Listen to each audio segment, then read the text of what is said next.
Imagine being surrounded by people who seem trustworthy, only to discover they're the very reason for your unease. What if I reveal to you the 9 types of people who, despite appearances, don't deserve your trust and respect? This revelation might just be the key to transforming your relationships. As a wise man once said, "It takes 20 years to build a reputation and just 5 minutes to ruin it." Trust is the cornerstone of all relationships, binding us to our friends, family, and acquaintances. But what happens when this trust is misplaced? In today's journey through the principles of Stoicism, we will uncover 9 types of individuals who might not be worthy of your trust and respect. This isn't about judgment. It's about being discerning in who you allow into your inner circle. Let's navigate these tricky waters together and learn how to protect not just our trust, but our peace of mind. 1. The manipulative individual. First in our exploration is the manipulative individual. These are the masterminds of deception, artfully crafting their web of lies and emotional manipulation. They wear masks of charm and concern, but beneath lies a calculating mind that uses others for personal gain. Their skill lies in subtlety. Their manipulation is not always overt, making it a dangerous game of shadows. How do you spot them? Look for inconsistencies in their stories and actions. They might promise the world but deliver nothing. Their words often don't match their deeds. Pay attention to how they talk about others. Manipulators often badmouth those not present, a hint of how they might speak of you in your absence. Their tactics can include guilt, tripping, gaslighting, and playing the victim to gain sympathy and control. They are adept at twisting facts and situations to their advantage, often leaving you doubting your perceptions. Remember, trust is a treasure, and with manipulators, it's a treasure constantly at risk. Their impact goes beyond mere disappointment. Prolonged exposure to such individuals can lead to emotional and psychological distress. It's crucial to trust your instincts. If you consistently feel drained, undervalued, or confused after interactions with someone, it may be a sign of their manipulative behavior. The key to dealing with manipulators is setting firm boundaries. Be clear about what is acceptable and what isn't in your interactions. Don't be afraid to say no or to question inconsistencies. It's also important to maintain emotional distance. While you can be cordial, avoid sharing personal information or relying on them for emotional support. In some cases, the best action might be to cut ties completely, especially if the manipulation is causing significant harm to your well-being. It's not easy, especially if the manipulator is a close friend or family member, but protecting your mental health is paramount. In the realm of Stoicism, we are reminded of the importance of discernment and emotional resilience. Stoics believe in facing reality as it is, not as we wish it to be. Recognizing and accepting that someone is manipulative allows us to make informed decisions about our relationship with them. As we move on from manipulators, we open ourselves to more genuine and healthy relationships, where trust is given and received with integrity. Stay tuned as we uncover the second type of individual in our next segment, where wisdom and awareness continue to guide us through the complexities of human relationships. 2. The perpetual critic. Now let's turn our attention to the second type of individual. You might want to be cautious about the perpetual critic. These are the people who seem to have made a habit of finding fault in everything and everyone around them. Their words are often sharp and their criticism is relentless. Whether it's your choices, your dreams, or even trivial matters, nothing escapes their critical eye. But what's truly concerning about perpetual critics is not just their negativity, but the underlying reasons for it. Often, their criticism is less about the people they target and more about their insecurities. They might be projecting their fears, disappointments, or self-doubt onto others. So how do you deal with such individuals? First, it's crucial to distinguish between constructive criticism, which is intended to help, and destructive criticism, which only aims to belittle. Listen to what they say, but more importantly, observe why they say it. If you find their criticism is often baseless and driven by negativity, it's a sign to maintain your distance. Engaging with perpetual critics can be draining. It's like trying to fill a cup with a hole at the bottom. No matter how much positivity you pour in, it never seems to be enough. Remember, in Stoicism, we learn the importance of focusing on what we can control. And while you can't control what others say, you can control how you react to it. Setting boundaries is vital. Politely but firmly, make it clear that while you are open to constructive feedback, unwarranted negativity is not welcome. If the behavior persists, consider limiting your interactions with them. Your peace of mind and self-esteem are far too valuable to be eroded by constant criticism. In essence, the perpetual critic teaches us a valuable lesson in self-respect and resilience. By choosing not to internalize their negativity, you protect your inner peace.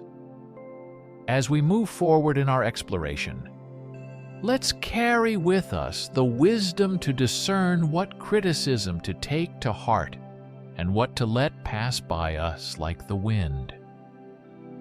Up next, we'll delve into the third type of individual, continuing our journey towards understanding and Stoic wisdom. 3. The fair weather friend. As we continue our exploration, we encounter the third type, the fair weather friend. These are individuals who are all sunshine and smiles when things are going well, but the moment a storm hits your life, they're nowhere to be found. Their friendship is like a leaf in the wind, present in your brightest days but absent during your darkest hours. The fair weather friend is often charming and sociable, making you feel like you're truly connected. However, their loyalty is as fleeting as their presence. They are there for the good times, the celebrations, and the moments of joy. But when you need support, understanding, or someone to just listen, they vanish. Identifying a fair weather friend can be tricky, especially when times are good. However, pay attention to how they respond when you talk about your challenges or seek their support. Do they change the subject, make excuses, or simply disappear until the skies are clear again? This behavior is a clear indicator of their fair weather nature.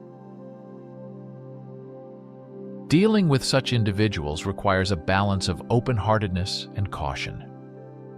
It's okay to enjoy their company, but be wary of relying on them for emotional support or sharing your deepest vulnerabilities. In the philosophy of Stoicism, we are taught to value inner resilience and the strength that comes from within.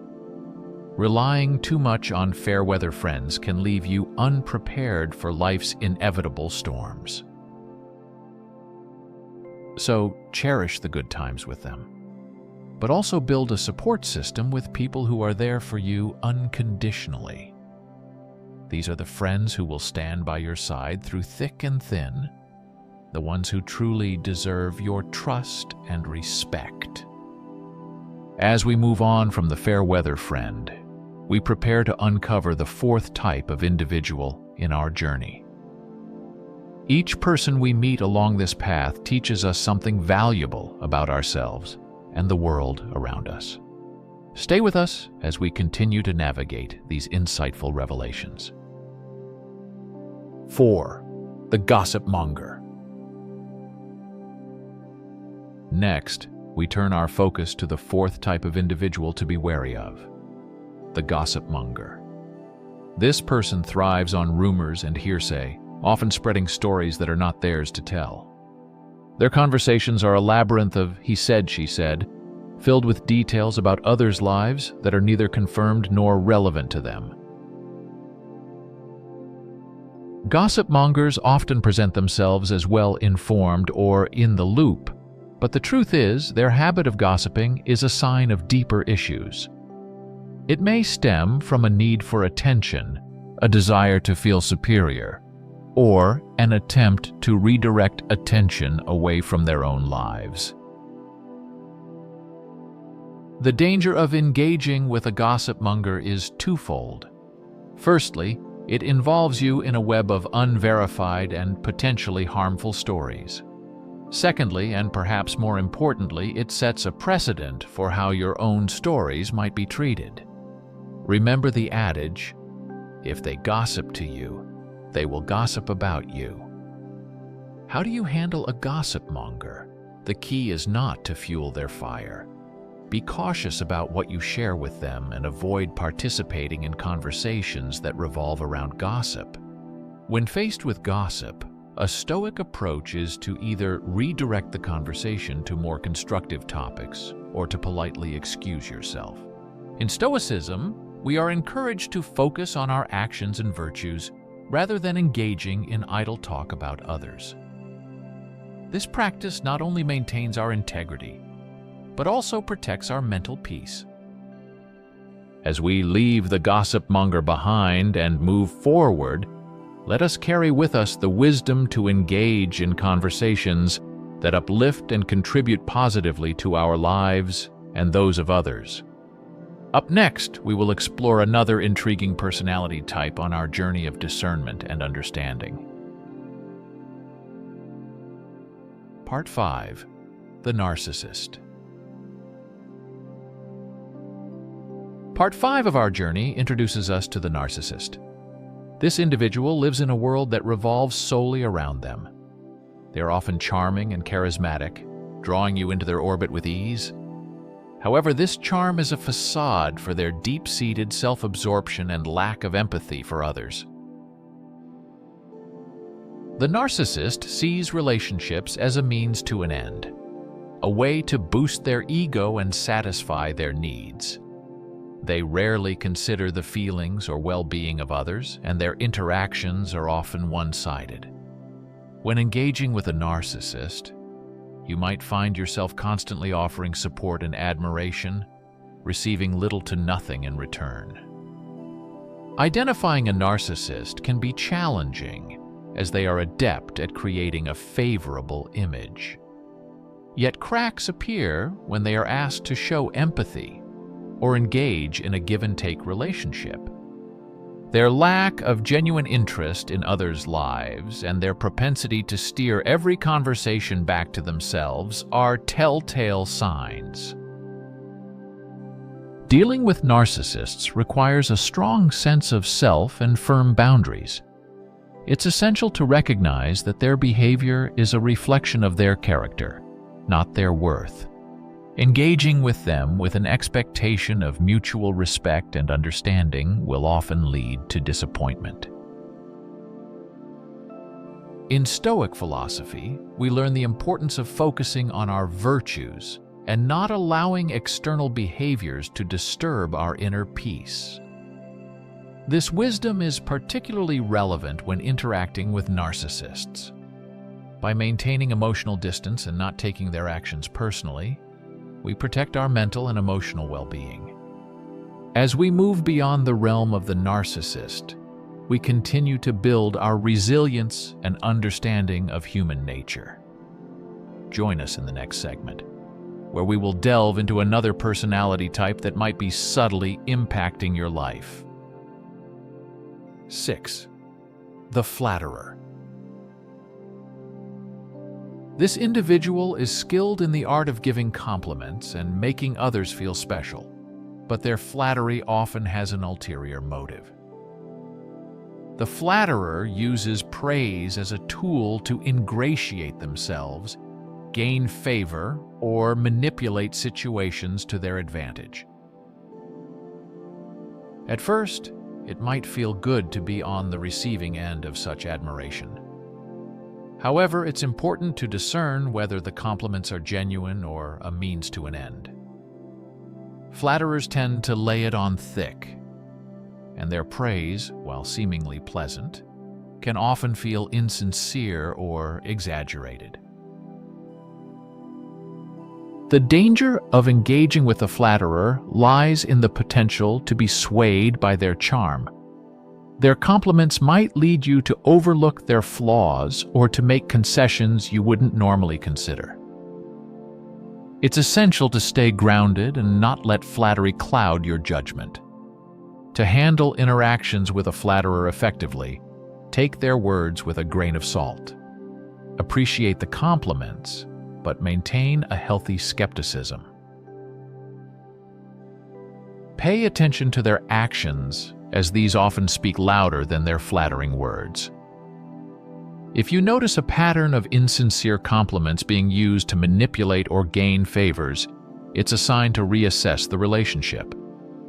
In the context of Stoicism, we are reminded to value honesty and sincerity over superficial praise. The Stoics teach us to be wary of external validation and to find self-worth from within. By not relying on the validation of others, especially the flatterer, we maintain our independence and self-respect. As we conclude our discussion on the flatterer, we prepare to explore the seventh type of individual in our next segment. Each character we uncover on this journey offers valuable lessons on the complexities of human behavior and the importance of discerning trust and respect. 7. The victim. This individual perpetually sees themselves as besieged by misfortune, always at the mercy of external circumstances.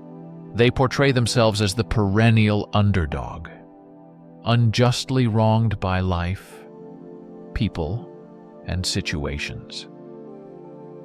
While empathy for those in difficult circumstances is important, the victim adopts this role as a core part of their identity, often using it to garner sympathy or evade personal responsibility. The challenge with the victim lies in their refusal to acknowledge any role in their own predicaments. They often shirk accountability, attributing all their problems to external factors. Engaging with them can be emotionally draining, as their narrative is dominated by complaints and grievances, leaving little room for positive or constructive dialogue. Identifying a habitual victim involves recognizing their pattern of blaming others and externalizing their issues.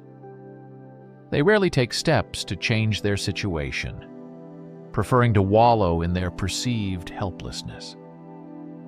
When dealing with the victim, it's crucial to maintain a balance between compassion and self-preservation. Offering support and advice is commendable, but beware of being dragged into their cycle of negativity. Encourage them to take responsibility for their actions and to seek solutions rather than simply lamenting their fate. In Stoic philosophy, we are taught the importance of focusing on what is within our control, our actions, responses, and judgments. This principle is particularly relevant when interacting with the victim. We can offer guidance and support, but ultimately, it is up to them to take control of their lives. As we move forward from the victim, we do so with the understanding that while compassion is a virtue, it must be tempered with wisdom. Recognizing when to help and when to step back is crucial in maintaining our emotional health. 8. The envious. In Part 8, we encounter the envious. This type of individual harbors a silent resentment towards others' successes and achievements. They may appear supportive on the surface, but underneath, they are often struggling with feelings of jealousy and inadequacy. Envy is a subtle emotion. It does not always manifest openly, making it one of the more insidious traits to identify. The envious person might give you backhanded compliments or downplay your accomplishments. Their envy can also manifest in passive-aggressive behavior or in finding ways to undermine your achievements. They may mimic or attempt to outdo your successes, not out of inspiration, but out of a desire to compete and prove their superiority. Recognizing envy can be challenging, as it often hides behind a facade of friendliness or admiration. Pay attention to how they react to your successes or good news. Do their congratulations feel sincere, or do they always seem to add a negative twist? Do they often compare their achievements to yours? Dealing with envious individuals requires tact and a solid sense of self-worth. Don't let their envy diminish your achievements or dampen your spirit. Celebrate your successes, but be mindful of whom you share them with. While it's natural to want to share good news with an envious person, it might be best to be more reserved. In Stoic philosophy, we are encouraged to focus on our path and not be swayed by others' negative emotions. Envy is a reflection of the other person's inner turmoil, not a true evaluation of your worth. By understanding this, you can interact with the envious without internalizing their negativity. As we conclude our discussion on the envious, we prepare to unveil the 9th and final type in our exploration. Each personality type we have explored offers insights into human behavior and the importance of choosing our associations wisely. 9. The judgmental. We arrive now at Part 9, the conclusion of our exploration with the judgmental. This individual is characterized by their tendency to make quick and harsh judgments about others. They often hold rigid views of the world and are intolerant of opinions and lifestyles that differ from their own. The judgmental person is quick to label, criticize, and dismiss others without seeking to understand their perspectives. Dealing with the judgmental can be challenging because their harsh critiques often lack empathy and understanding. They may have a moral or intellectual superiority complex, believing their way of thinking is the only correct one. Their judgments are not just opinions. They are pronouncements that can impact relationships and social dynamics. To identify the judgmental, look for signs of inflexibility in their attitudes and a lack of openness to different viewpoints. They are often unwilling to engage in meaningful dialogue, preferring instead to impose their views on others. When interacting with the judgmental, it's important to maintain your values and not be swayed by their narrow-mindedness. Stay true to your beliefs and avoid getting drawn into fruitless debates. The key is to acknowledge their opinions without internalizing them. You can agree to disagree, maintaining a respectful distance. In Stoic philosophy, we are taught the importance of developing our character and judgments based on reason, empathy, and understanding. We are encouraged to be open-minded and to recognize the value in diverse perspectives. This approach helps us to interact with the judgmental without being affected by their narrow views. As we conclude our series on the 9 types of people who may not deserve your trust and respect, it's important to remember that this is not about casting judgment ourselves. Rather, it's about being aware and making informed decisions about the people we allow into our lives. Each of these personality types teaches us something valuable about human nature and the importance of surrounding ourselves with positive, supportive, and open-minded individuals. Thank you for joining us on this enlightening journey through the complex terrain of human relationships. As we navigate our interactions with others, let's carry with us the wisdom and discernment we've gained.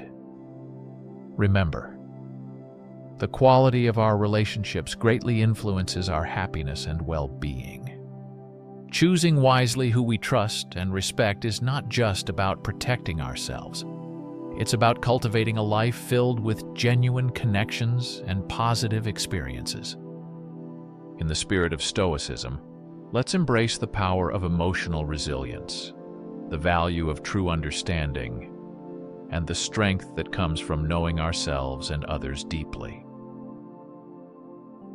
As we move forward, let's apply these insights to build richer, more meaningful relationships that elevate both our lives and those of the people around us. Again, thank you for being a part of this series. If you found these insights valuable, please share your thoughts and experiences in the comments. Your reflections enrich our collective understanding and contribute to a community of wisdom and growth. And if you haven't already, consider subscribing for more content that delves into the profound aspects of philosophy, psychology, and personal development. Stay thoughtful, stay curious, and above all, stay true to the path of self-improvement and understanding. These are 6 ways to know whether you're in a cult/church that is not of God. Please share this. This could save somebody's life. Number 1, they try very hard to recruit you. For example, if they're very nice or persistent, maybe they get your number or your email and they're constantly texting you. They're being really nice and very, very persistent in the beginning, trying to get you to come to their church, to join one of the group chats. They might even visit you at your house or where you live just to get you to join their church. Not even to just evangelize to you, but maybe to even get you to join their church. And they make it so that you feel bad for wanting to leave or not to join because they've been so nice to you and so persistent. Number 2, fear tactics. There's a lot of fear around leaving the church or speaking badly about the church. There should not be any fear associated with you going to a church or wanting to leave a church. Number 3, control. They try to control you and your life. It's like there are no boundaries. They try to control personal aspects of your life and control what you do. No church should ever force you or control you to do anything. Jesus never forced anybody to follow him. Jesus allowed people to choose whether or not they were going to follow him. He gave people the choice and he allowed people to walk away freely. 4, the pastor is revered. It's almost like the pastor or the leader of this church or cult is put on this high pedestal, almost as if they were a god. They're almost worshipped. And it's like the leader is always going on about how special he is, how different he is to everybody else. Like maybe he hears directly from God and nobody else does. Listen, even if God puts somebody as a pastor or a teacher, they're not more special than you, okay? They're just somebody who in fact has more responsibility to serve you and to lead you and to help you. They're not more special than you. We can all hear the Holy Spirit if we choose to. When you become a born-again believer, a born-again Christian, you have the Holy Spirit in you, whether or not you're a pastor or a member of the congregation. You can hear the Holy Spirit for yourself. It's not just one man that is more special than you. Number 5, the leader of this church/cult will also have some sort of sin in his life, maybe sexual sin or have multiple wives and just not be living in biblical ways. And number 6, the final sign is isolation. They try to isolate you from your family and from those around you and make you feel as though those outside of the church are bad and only the people in the church can be trusted or are righteous or are good. I got 30 fucking kids. Fuck y'all. Broke people tend to have more children than rich people or people who are successful. Like, really think about it. Think about a lot of the people who are wealthy, who got money, etc. And then think about the broke people, the people who are impoverished, the people who you know they can't take care of kids and they just keep having children. And I know in some cases it might not make sense, but it kind of does, because you know what? Every human being is chasing after happiness and running away from, unhappiness, sadness, pain, etc., right? And there's nothing else to celebrate in the hood or in these poor communities except new life and failure. This is why people get drunk and high every single day or every weekend, right? Like, what are they celebrating? They're celebrating failure. But drugs make them feel good. It makes them escape from the realities of life. Same thing happens when people have children. There's new life, there's new hope. It's a feeling of happiness. It's just crazy though. Let us talk. Yeah. Go ahead, baby. What you want to know? How many kids you have? I got 33 daughters and 13 boys. Damn. 22 baby mamas. How many grandkids? 2 ex-wives. 12 grandkids. Only out of 3 daughters. So imagine when the other ones get to pop at all. And a lot of times y'all don't know the situation what I was going through on child support, bitch. Let me tell y'all stinking assholes something. In the last 40 years, all y'all stinking assholes who put y'all daddies, y'all brothers, y'all husband, and y'all baby daddies on child support, all y'all did is help the system gain 43 million black brothers and sisters is in jail for child support, you stupid motherfucker. And all you did is tore up your fucking family, you dumb bitch. Then you wonder why a nigga don't want you. FBI? Him. Come on in.